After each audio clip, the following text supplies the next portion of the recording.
Welcome to another edition of the Paranormal Zone. I'm your co-host, Tom Spitalere. Bob is away tonight on assignment, but he will be back with us. In fact, we have a very special show coming up this weekend at the Haunted Sandown Meeting House in Sandown, New Hampshire. The event starts on 4:30 on Friday night and goes till 9 o'clock at night. So if you're available, come on down. And after the event, we will be broadcasting from there. So that's pretty cool. This show is set up to bring in paranormal people, not just paranormal people, paranormal historians, ufologists, UFO people, UAB, if you're following the new terminology, Bigfoot, cryptozoology, Birdman, paranormal from different views, psychics, empaths, because there is a difference, and other things dealing in the paranormal. And tonight I have a very good friend of mine coming on the show. She's since 2001, she started working with EVPs, and to say she's an EVP specialist is really special because she is an EVP specialist. So you people listening who may never heard of an EVP, because we have different type of people following us, is electric voice phenomena. So she's been doing this since 2001, and a couple of her EVPs made it nationally known. She's also published 2 books. So without further ado, I want to introduce Karen Mossey. Karen, welcome to the Paranormal Zone. Thank you for having me, Tom. Not a problem. It's great to have you back. I mean, you've been on a couple of the shows before that I've done. Before I get moving on this, we want to remind our listeners across the pond, in Europe, down south, north of us in Canada, if you want to catch this again and you don't see it on Facebook,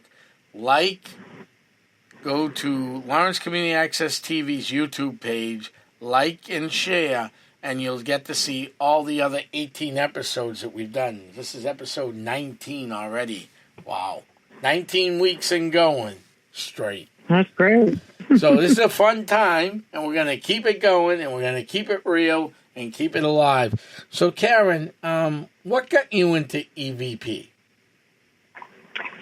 Well, I've always had an interest in the paranormal, but tragically, my son, Rob, passed away in 2000 from a grand mal seizure.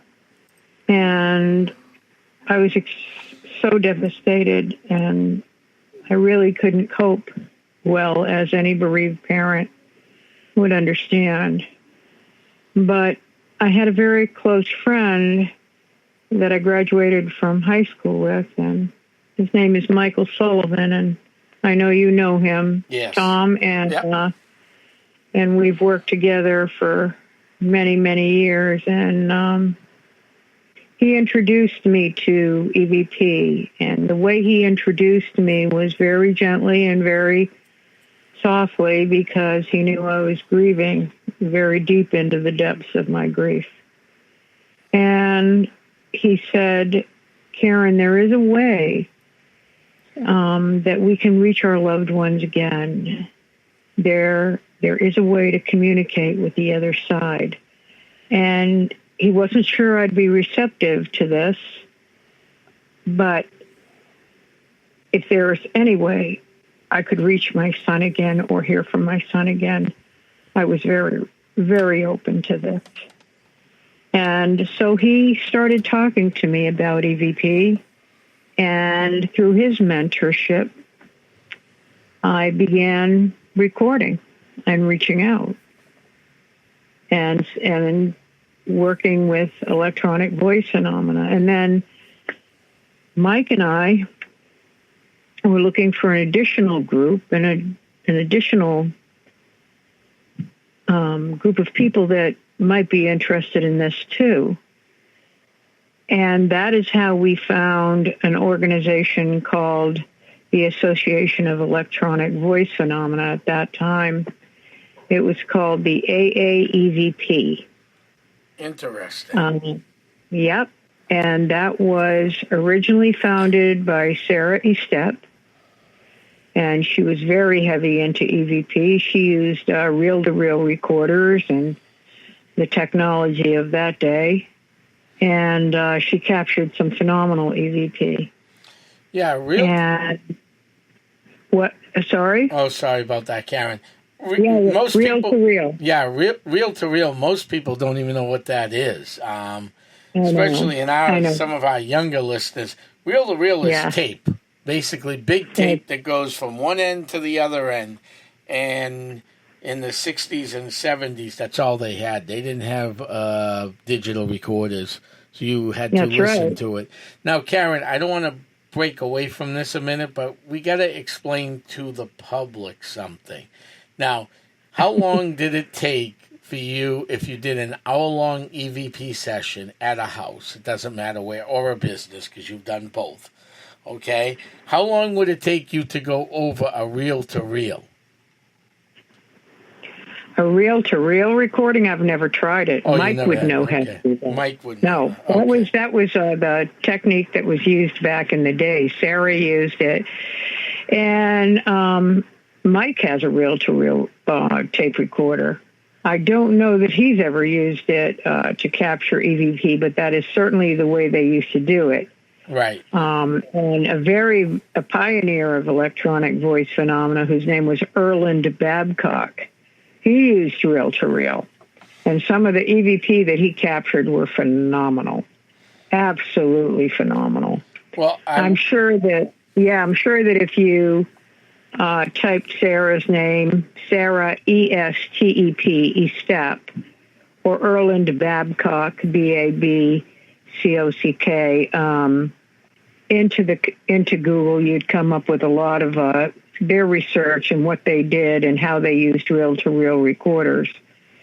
That was then, and even before that, EVP was captured on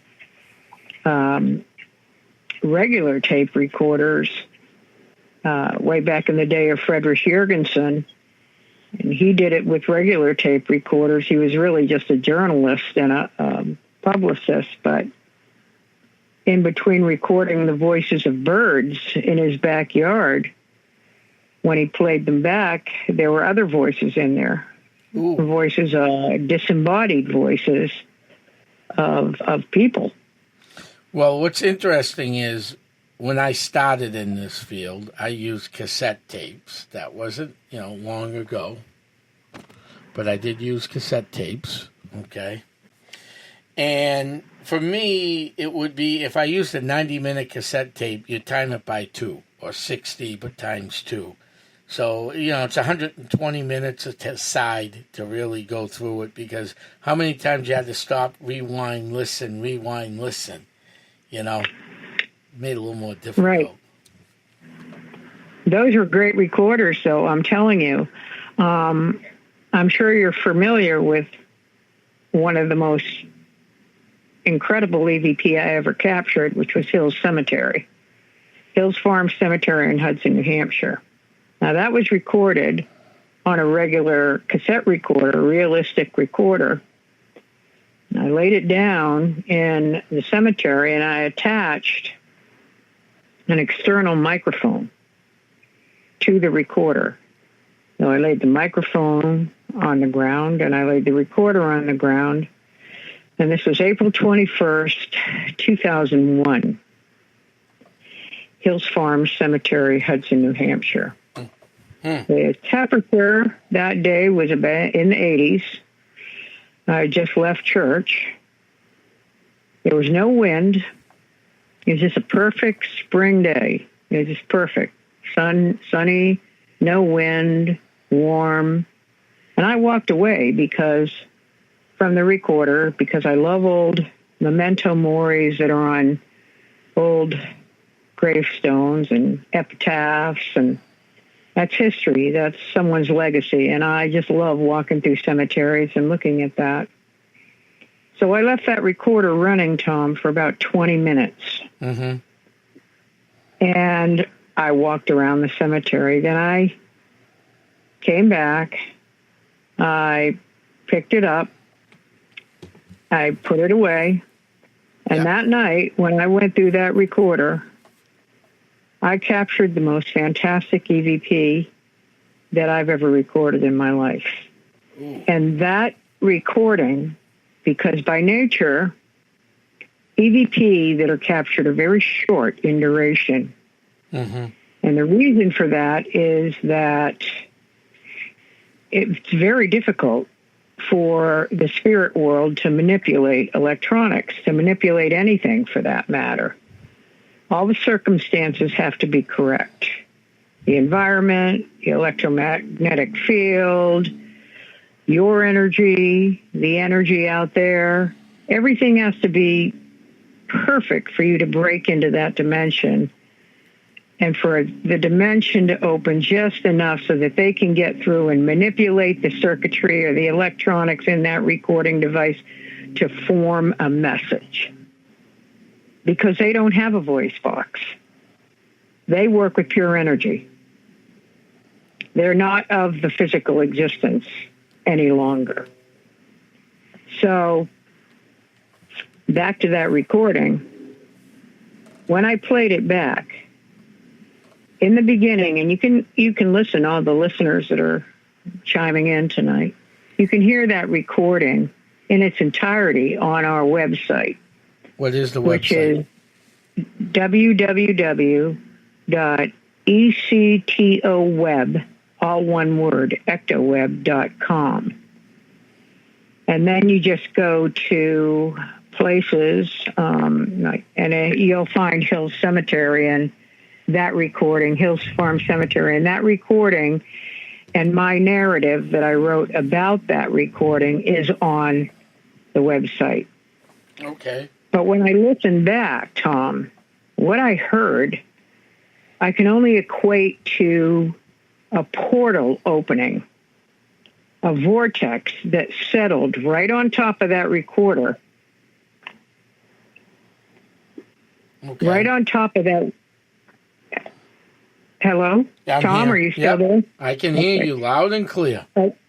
Okay. It settled. Something had to have moved right on top of that recorder to manipulate it. And my theory is that a portal or a vortex went right over that recorder. And for the first minute and 23 seconds, give or take, it was nothing but non-stop voices. In the beginning, it was like a hurricane was going across that recorder. Wow. It was like a wind, almost like a hurricane. That's how it started off. Mm-hmm. And there was no wind that day. It was perfectly sunny. There was nothing. And then all these voices started jumping in. The first one said, "You effing witch. She's dirty." And voice after voice, Grand Central. It's the ultimate asking fee. To be Christian in name is fiction. Naughty, nice. So many different voices, one after the other, just like one of the spirit voices said. It was like Grand Central. That's what he said. Mm-hmm. And the recording finished after 1 minute and 23 seconds. A voice came in and said, "How can you drink that? It's too hot." And then there was a huge burst of static and like something slammed shut. Uh-huh. And that recorder continued to run for another 18 minutes with absolutely nothing. And ironically, a week or two later, Mike went back to that cemetery, and he was snapping pictures, taking pictures. And in one of his pictures appears what I can only describe as, and many paranormal enthusiasts out there have said the same thing. It looks like a portal. It looks like a funnel, with an opening at the top and a funnel of wind, or like a hurricane, like a tornado. Yep. And he captured that exact picture, and that funnel is sitting on top of a huge white orb. Oh, wow. That's awesome. And in my opinion, and in Mike's opinion, this is exactly that portal, that vortex moves around that cemetery. And that recorder that I put down there that day was in the right place at the right time when that portal was coming right over it, and it opened right then and there for 1 minute and 23 seconds, and all those voices came through. And then it just slammed shut with a huge static burst. Oh, wow. It's incredible. It is absolutely incredible. No, that is incredible. People can see the picture also on the website. They can see the picture as well of what Mike photographed. And I mean, Troy Taylor, he's a big paranormal guy out there, and he said, you know, this picture in that EVP has to be one of the most incredible captures I've ever seen. He said, this is a perfect example of what I would imagine a portal or a vortex looks like. Right. And acts like. Right, and they get it at the same location, the EVP and the photograph. Now, we have been back there numerous times, Tom, and I've never captured anything to that magnitude there. We have captured great pictures, and we have captured EVP that sound a little similar to it, and, of course, EVP that are phenomenal from that cemetery, as if they know us. They know me. They know Mike. Well, yeah, you're friends with them. Oh, but many times I went in there one time and it was me. It was me that was there, and I had my recorder. And I go in there and I don't know whether they see us or whether they sense our energy. But a recording came through, a voice came through and went, excuse my language, God damn it, it's Sullivan. And it wasn't Mike Sullivan, it was me. Right. That's interesting. Oh, my gosh. They've called me by name in there. Right. Well, that's good. That's pretty cool. It's just a phenomenal place. There's definitely it's a very active cemetery, and there's definitely, without a doubt, a portal in that cemetery, and it moves around. Right. So now, you know, what is a portal? You know, you're the expert on all that stuff, and it's an opening to another dimension. It's an opening to something else. Correct. And a lot of cemeteries have portals in them. And we were just talking about some stuff like that recently on one of our other shows. But you're right. There's a ton.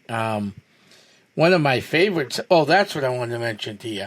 When you go to the same place, like my home base is Hilldale Cemetery, as you know, Karen. We'll get to that in a few minutes. Love it.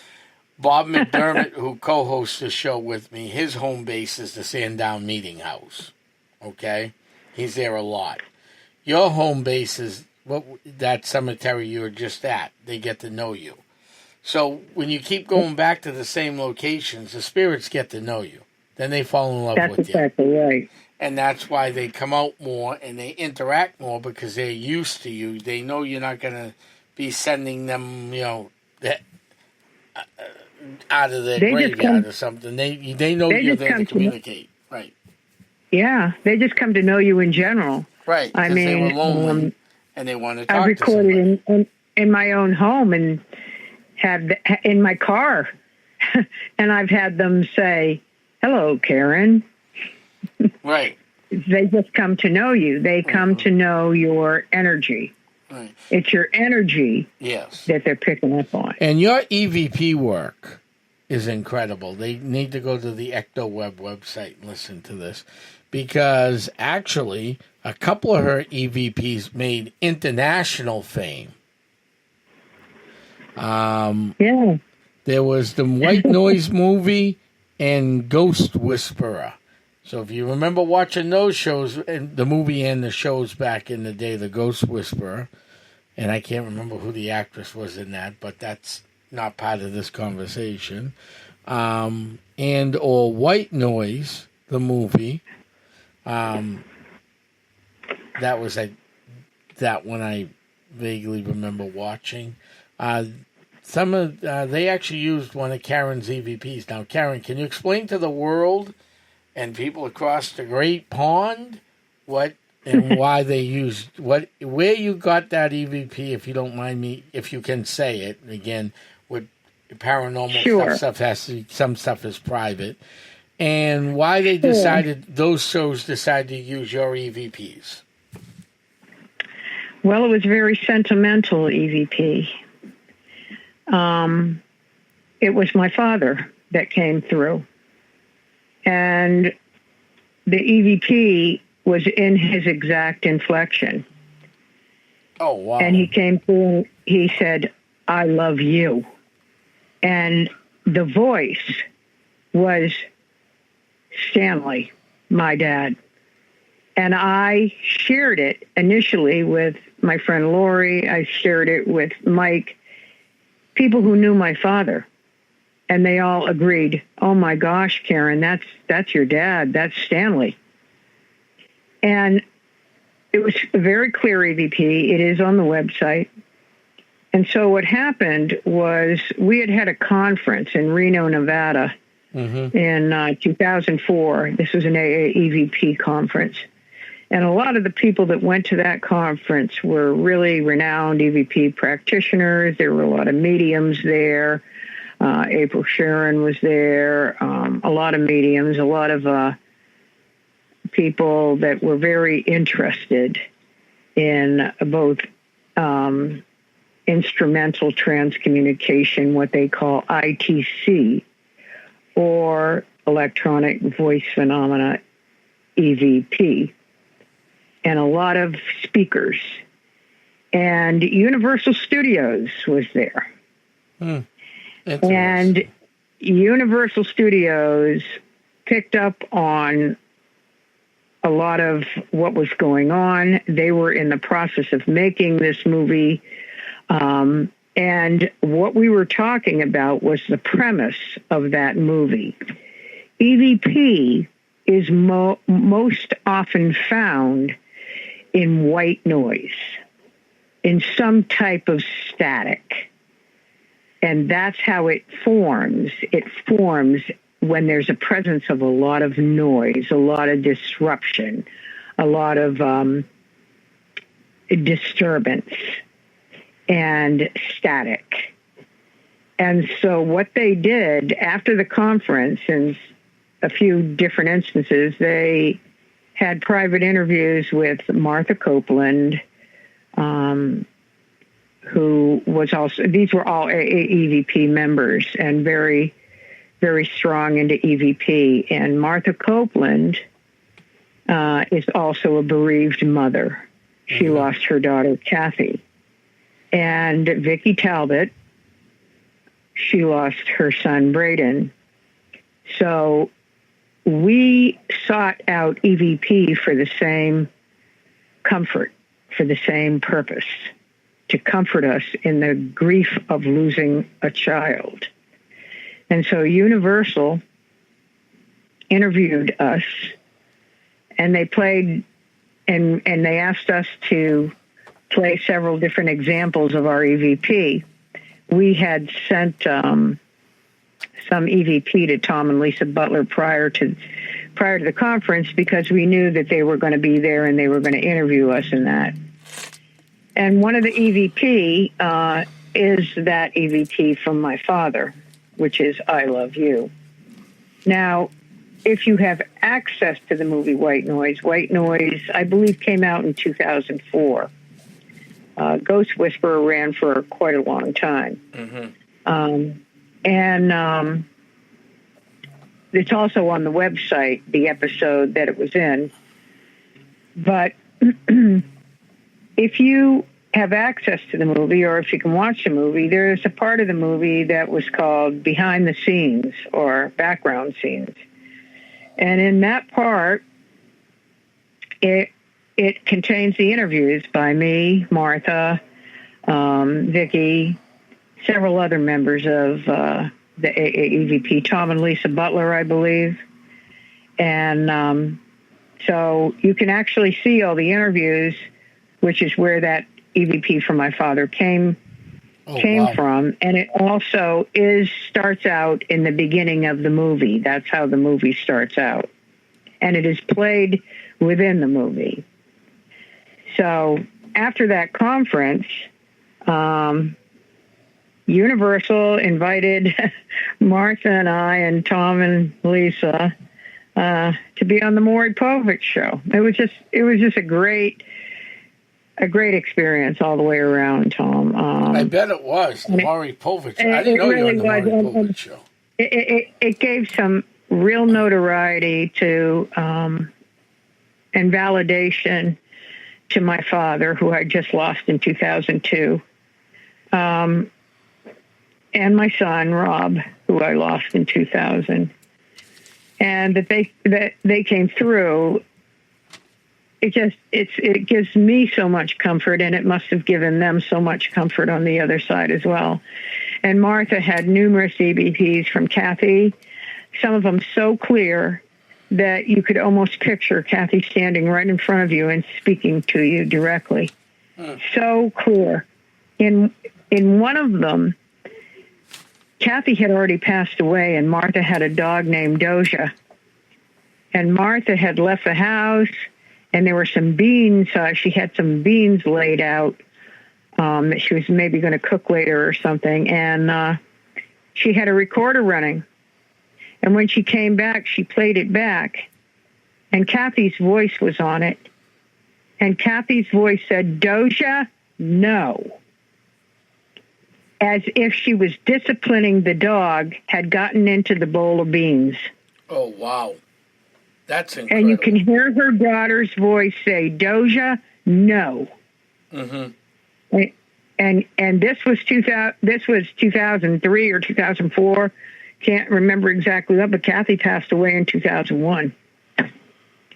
So this was incredible. And these EVPs were what we talked about on the Maury Povich show, and I believe seriously that he was convinced after having us on the show. But at the same time, we were in New York City, and we got to see the first showing of the movie White Noise. We got to premiere it. Oh, good. Universal had their own little sub-studio there, and we all had a private viewing of the movie before it came out. So it's a wonderful story.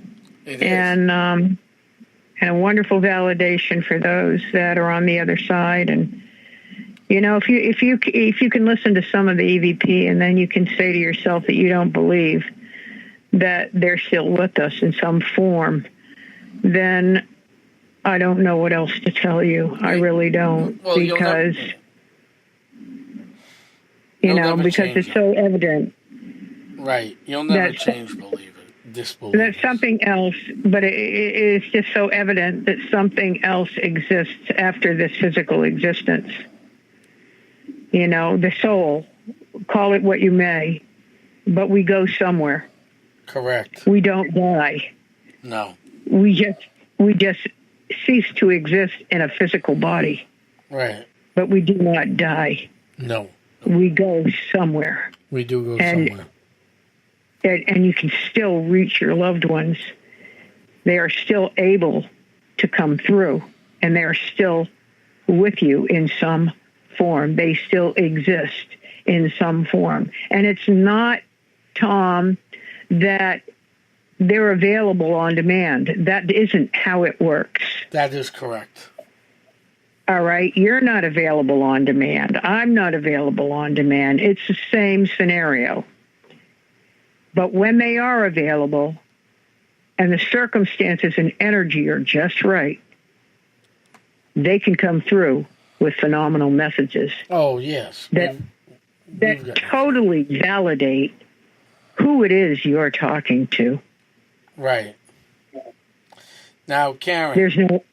There's no other rationale. No. Other than it's them you're talking to. Right.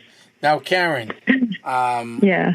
I've done my own EVP work, as all of us in this field have done. Now, I mean, there are,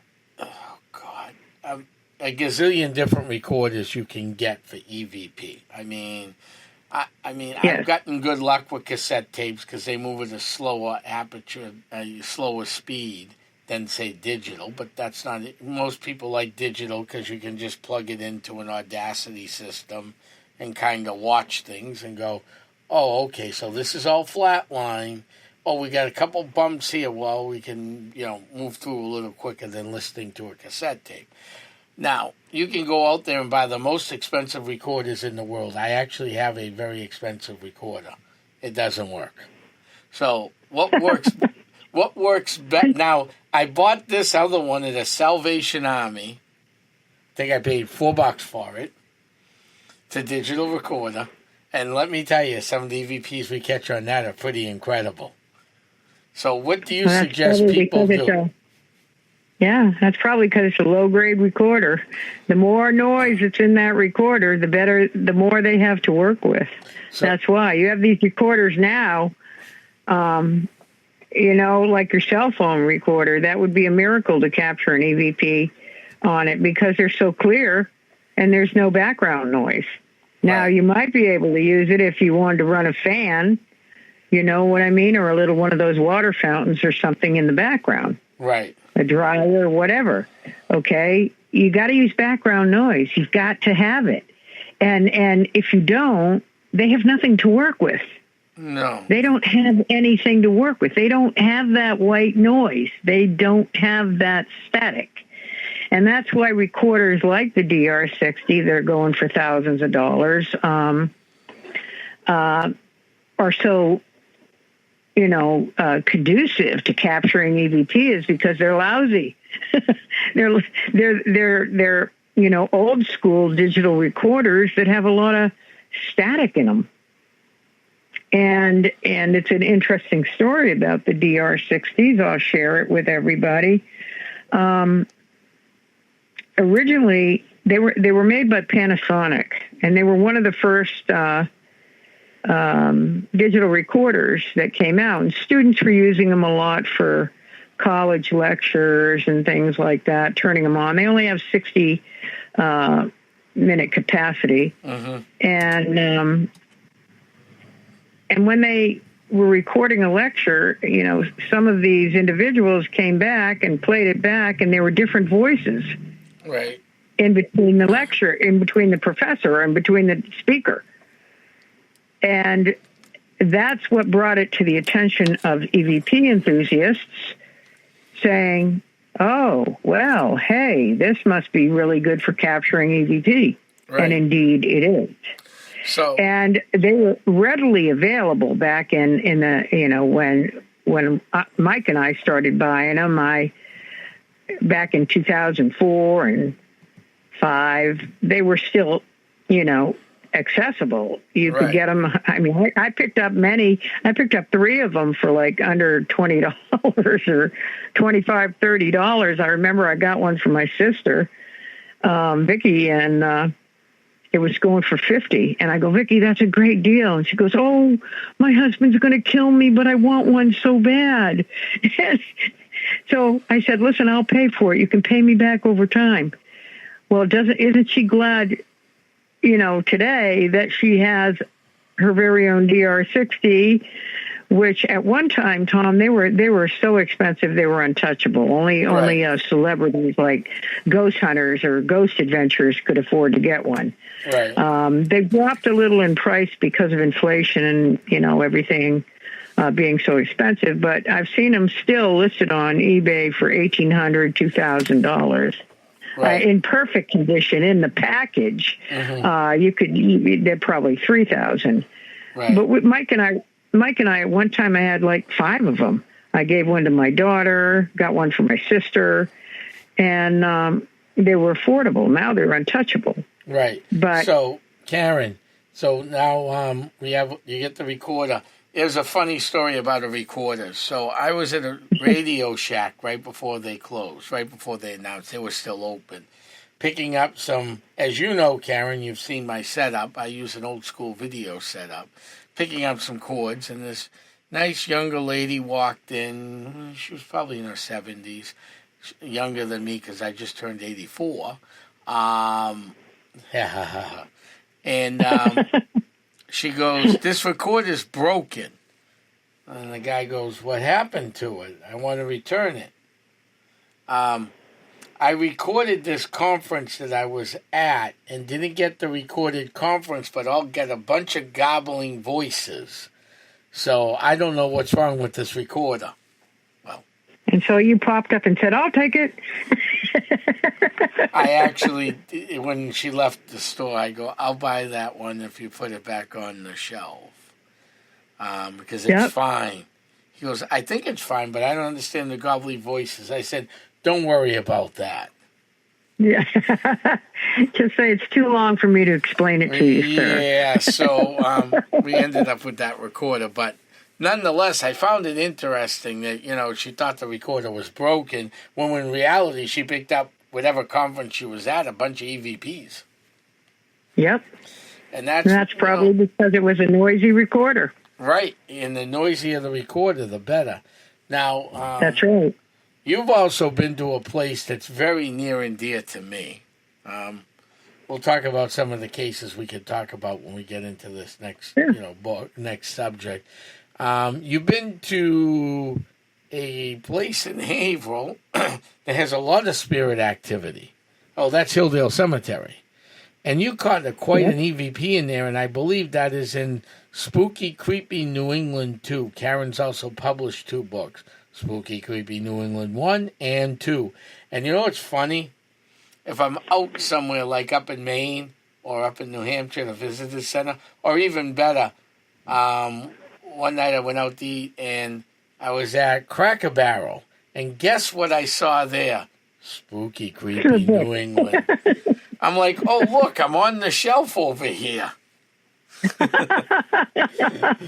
So, Karen, what do you think about that is a great cemetery. Yeah, so what do you think about the Hilldale Cemetery? You've gotten some great EVPs out of there, haven't you? Oh, very, very haunted. Very, very haunted, very active. Different sections of it. Some, and because of its history, which, you can elaborate on. Right. I know that there have been deaths or suicides or whatever. But because of its history, and it has some areas that are a little bit more nasty than they are nice. Yes. And at the same time, there's a pauper cemetery in there. And so I think that's where I captured that EVP, because somebody pulled on the back of my hood. I had a sweatshirt on, and there was no one behind me. And the back of the hood on my sweatshirt, someone yanked it back. And that's when and when I played back my recorder, the EVP came through and said, "I'm going to strangle you." Oh, that was... And that was right by the pauper cemetery. Right. And I turned around and there was no one behind me. Mm-hmm. Guys were all off and a little bit further away. But, right. I don't know. The main thing I do know is that you have to be kind of a stable person if you're going to work with EVP. Because what you have to understand, and what I believe, is that consciousness survives physical death. And in saying that, the personality does not change. Mm-hmm. So your personality in your physical life is going to be the same once you get to the other side. So if you were a disgruntled person here, more than likely that's who you're going to be on the other side. Right. And so you have to be ready to capture EVP. You have to be ready to deal with EVP that come through that are not nice at all. And those that are loving and kind and directly related to you. Mm-hmm. You just have to accept that. You know how people are here in the physical. You can be driving down the road, abiding the law, going at the speed limit, and somebody passes you by and flips you off for no reason at all. Right. How come? All right, you can't let that get under your skin. You can't let an incident like that get under your skin and then, go into road rage. You can't do that. No, you can't. You have to just be able to say, your energy, you own it, cool. Right. And just forget about it. And the same thing applies to EVP. If you get an EVP that tells you to, blank off and whatever, you have to say, oh, well, it's who you are, not who I am. Right. And you have to take the good with the bad. And that's just the way it is. Oh, yeah. We're not all the same. No. And we don't change. No, we don't. We don't change when we cross over. Your consciousness and your personality remains intact. So, Karen, your first book, Spooky, Creepy New England 1. What are some of your favorite places that you caught EVP out of that you can talk about? If they're in the book, you can talk about it, obviously, because people read the book. And some aren't in the book that are my favorite places because it's New England that I wrote about in both books. Right. I had to stick to the area. I had to stick to the locale. And so, you've got the Lizzie Borden house. You've got Fodie's Tavern in Nashua. You got the Country Tavern, which was wonderful when it was there. I broke my heart when they tore that historic building down to put a Cumberland Farms up. Yes. It broke my heart. I've been to that Cumberland Farms, and let me tell you, I wouldn't be surprised if it's haunted. I've talked to a few employees over there, and they've had some odd things happen, and they didn't understand why. I bet. They put it right on top of the land where the Country Tavern was. Right, exactly, and over the well. And that's it's a documented case. It's not legend. No. All right, that she was killed by her sea captain husband and thrown down a well. Elizabeth and her child. It's a very documented case. It's in many books, you know, and I mean, the local papers wrote about it for years around Halloween. I mean, you Google the thing, you're going to find it is a well-documented, one of probably the most well-documented Nashua cases. Yeah, and we investigated it, and it just broke my heart because we had a great medium with us, and she sensed like, someone's struggling to breathe. She goes, someone's struggling to breathe. Mm-hmm. And Mike had his recorder running, and you could hear the sound of breathing. When he played it back, there was a very clear EVP that was like heavy breathing. And that could have been residual energy from when the whole tragedy happened because she was being strangled. I mean, it could have been. And we've experienced a lot of that. And we've been in Tortilla Flat. That's another... that place gave me a headache when I walked in there before a case years ago. We went up we never investigated Tortilla Flats, but we went up there for dinner because I had a case up that way. And we said, let's go to Tortilla Flats. And let me tell you, walking in that place, the EMF must have been through the roof which is electric magnetic fields, a little different than EVP. Right. But I was getting a headache from that place. So what'd you get at Tortilla Flats? Oh, my goodness. Well, Tortilla Flats, some of it's a newer part of the building, but the original part of the building is still there. That was built in the 1700s. And the owners brought us downstairs, and Tortilla Flat was an underground tunnel to help, get the slaves to safety. And so there was an underground tunnel that ran from the basement of Tortilla Flat all the way across the street to another very old building, which has since been torn down, for safe passage. Right. And we had April with us there again, and you can look that up for the listeners. There are some great pictures on the website. If you go to our website, and then famous places, and click on Tortilla Flat, Leo Monfett, who you know, Tom, yes, Leo, great guy, has captured some of the most incredible infrared images that I have ever seen. The caliber of his paranormal pictures, yes. Tom. Yes, he's one of the best paranormal photographers in New England. Top of the line photography. His infrared photography is phenomenal, and in that, and there are several pictures on there of Tortilla Flat, and one of them shows an actual head coming out of the wall. You can actually see her hair hanging down.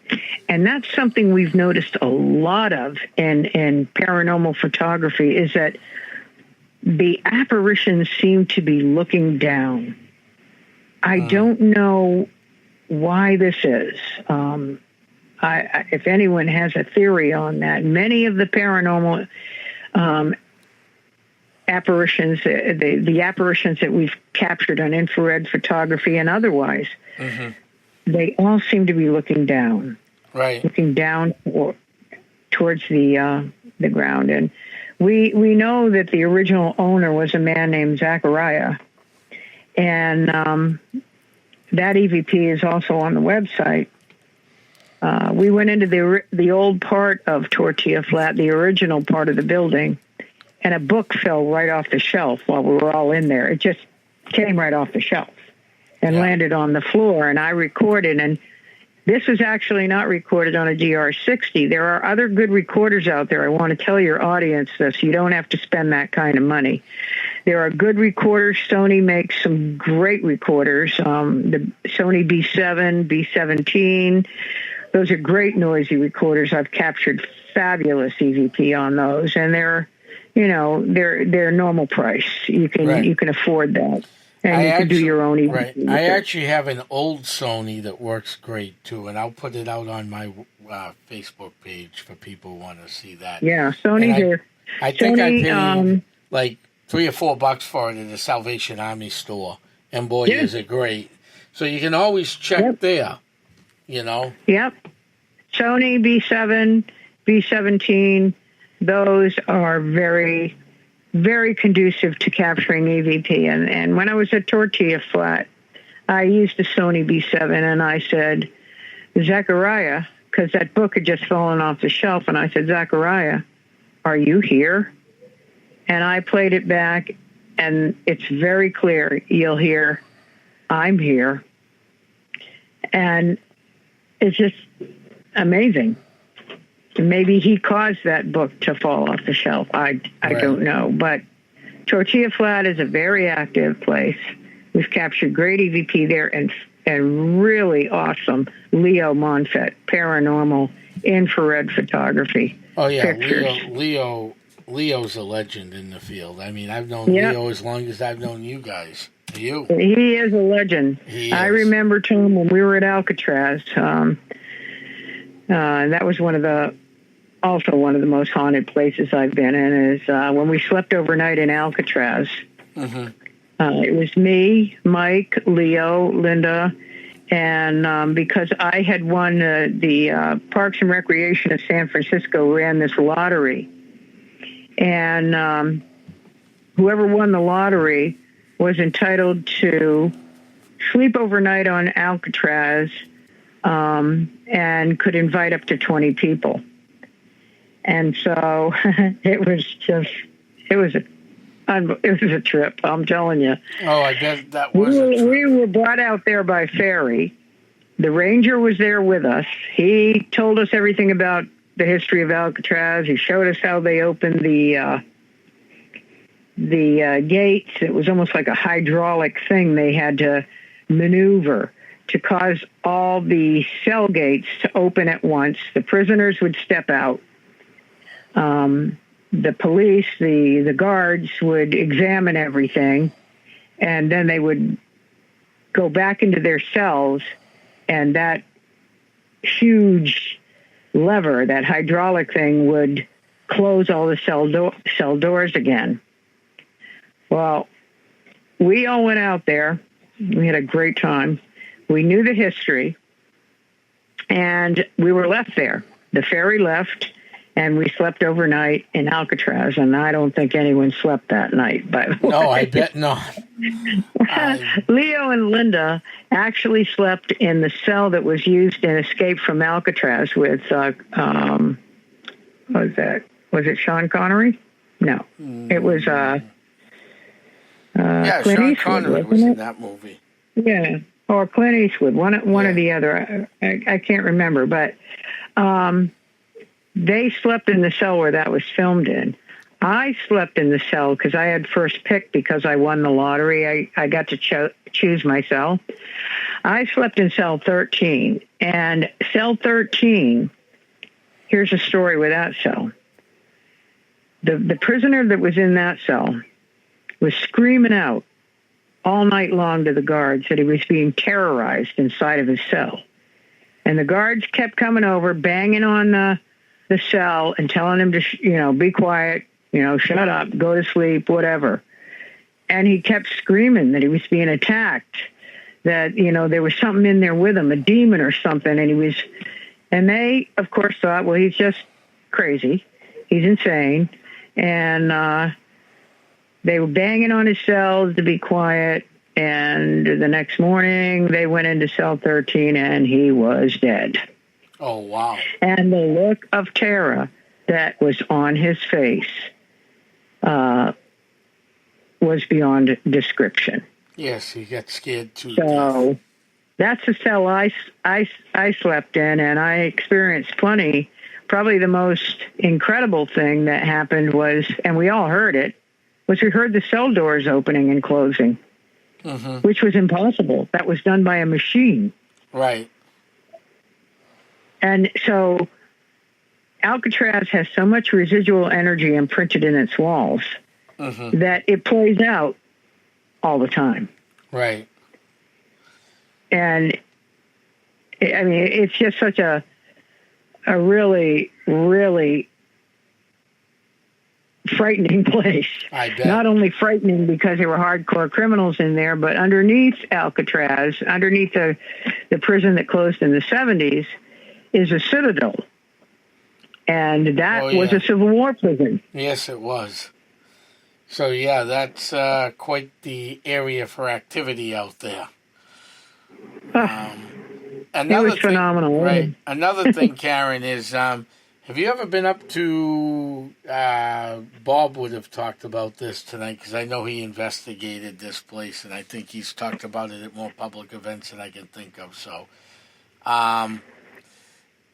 Concord, New Hampshire, the Common Man Restaurant. Have you been to any of those? I want to tell you something, Tom. I have a bridal shower scheduled for there July 28th, and I'm so glad you brought that up. I'm going to the Common Man in Concord on the 28th of July. I have been to, is it Margaritas? Maybe it's Margaritas in Concord. It was one of those. Margaritas it was a jail. It was the jail cells. That's what it was. It was Margaritas, not the Common Man place. I have been there, and the booths and the little places you can eat in are actual jail cells. And on the walls of some of them are original carvings that prisoners carved into the walls there. And interesting. so it's an interesting place. I have never done EVP in there because it is extremely noisy. Right, you'd have there to get permission. There are people all around you eating, and you don't want to mistake. If you're serious about your work, as I am when I do EVP, there are a few protocols that you put in place. Right. Number one is always use 2 recorders. when you're recording, always use 2 recorders. And the reason I say that is because spirit can only manipulate one source at a time. Mm-hmm. So the same EVP will never appear. Or if it does, it's an extremely strong spirit. But, 10 to 1, the same EVP will never occur on 2 recorders at the same time. Mm-hmm. So that's a great way to tell if something's EVP or if something's a real voice. Because if there's talking, these are voice-activated recorders. Right. They are going to pick up a human voice. And both of them are going to pick it up. Right.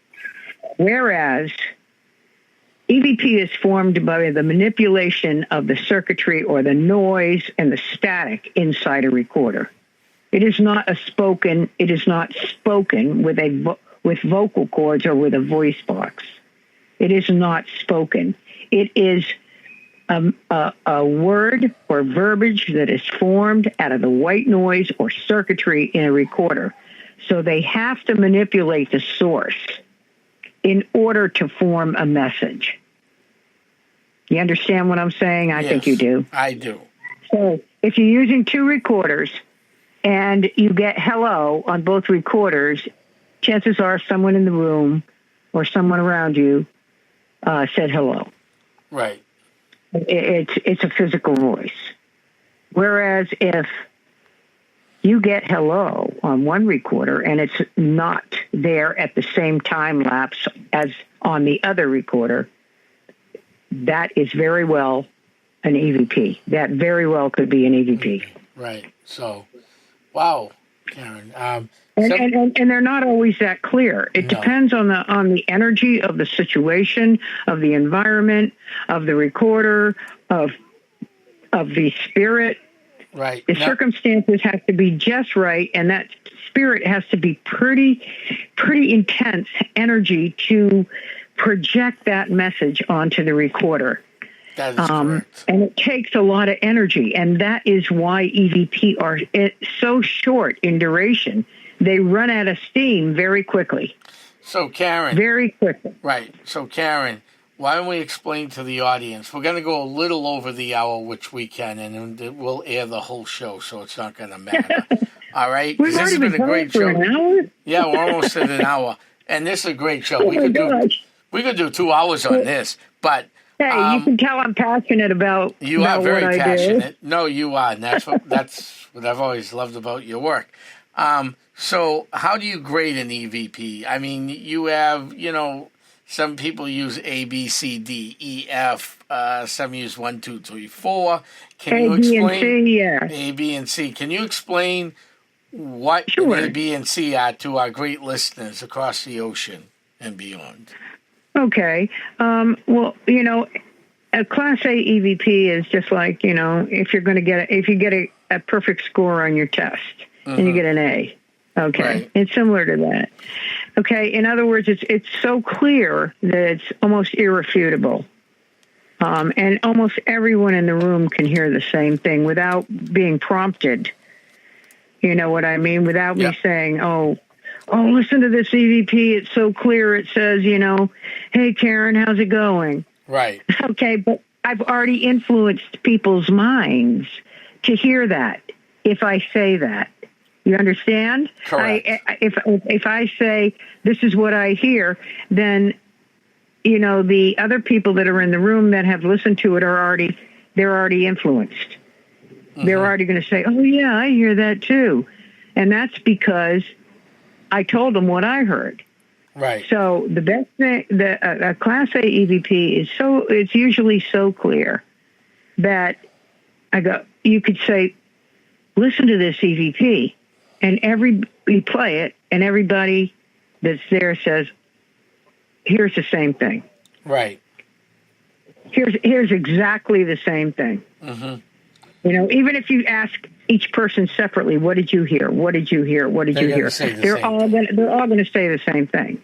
Now, Class B are a little bit more subjective, and if you tell somebody, well, this is what I heard, then more than likely they can make it out because you've told them it sounds like, and so they can make it out a little bit. But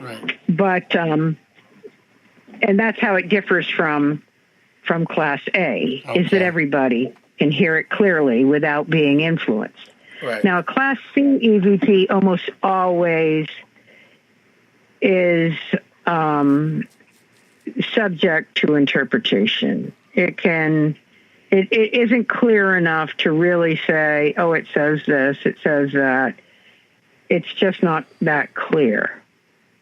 And that's how we categorize them. At least that's what I learned in the AAEVP through Tom and Lisa Butler, who are very, very, very, very great mentors and very experts in the field of it. No, I bet they, great mentors, and that makes sense because when you start going, what's a Class D, a Class E, and a Class F? I mean, by then you're all mumbo jumbo at the end of the day. Sometimes it has to be perfect manipulation by the spirit. Yeah. It really, all the circumstances have to be just right to form something perfectly clear. Right. And it just burns through their energy very quickly, and usually they're very short. Mm-hmm. But a lot of times on these digital recorders, the energy isn't just right, and the spirit tries to communicate, and sometimes you hear like a growl or a scream or just a yelling sound, or just like, and a lot of people have categorized that as, oh, that's the mean guy, or that's the screaming guy. That's not necessarily true. Mm-hmm. It could just be that it is the energy in the recorder is not being manipulated precisely, and maybe a spirit or an entity was trying to put a message through on that recorder, but maybe got too close, maybe manipulated that energy too much, too fast, or whatever you want to theorize, and formed this like screaming sound. Right. That is not what people call the screaming man. And a lot of times people get all excited by hearing things like that, and they think it's, EVP and scary EVP, but that is not necessarily the case. Right. Well, Karen, I'm going to have you come back on because there's a lot more we can discuss. This was a fun show. Tom, I just love it. Right. I want to thank all our great listeners across the United States, Canada, the Great Lake out there called the Atlantic Ocean, and down in Australia. I want to thank everybody for tuning in. But before we close off tonight, I just want to remind people that this weekend we have a free event at the Haunted Sandown Meeting House starting 4:30 tomorrow afternoon, going till at least 9 o'clock and ending with a paranormal ghost hunt. Tomorrow night, it's being sponsored by Skywatcher New Hampshire, which is Bob Mcdermott's group, Essex County Ghost Project, and the Paranormal Zone. So I want to thank everybody for tuning in, and we'll catch you next week. Good luck with that, Tom, and thank you for having me. And Karen, if you're around tomorrow night, you're more than welcome to come. It is free to the public, and you're welcome to all my events anyhow, so you can come anytime you want. Thanks, Tom, and appreciate being on your show. No problem. Thank you for coming on tonight. I want to thank everybody again for tuning in. Have a great evening. I'm heading back to the crypt.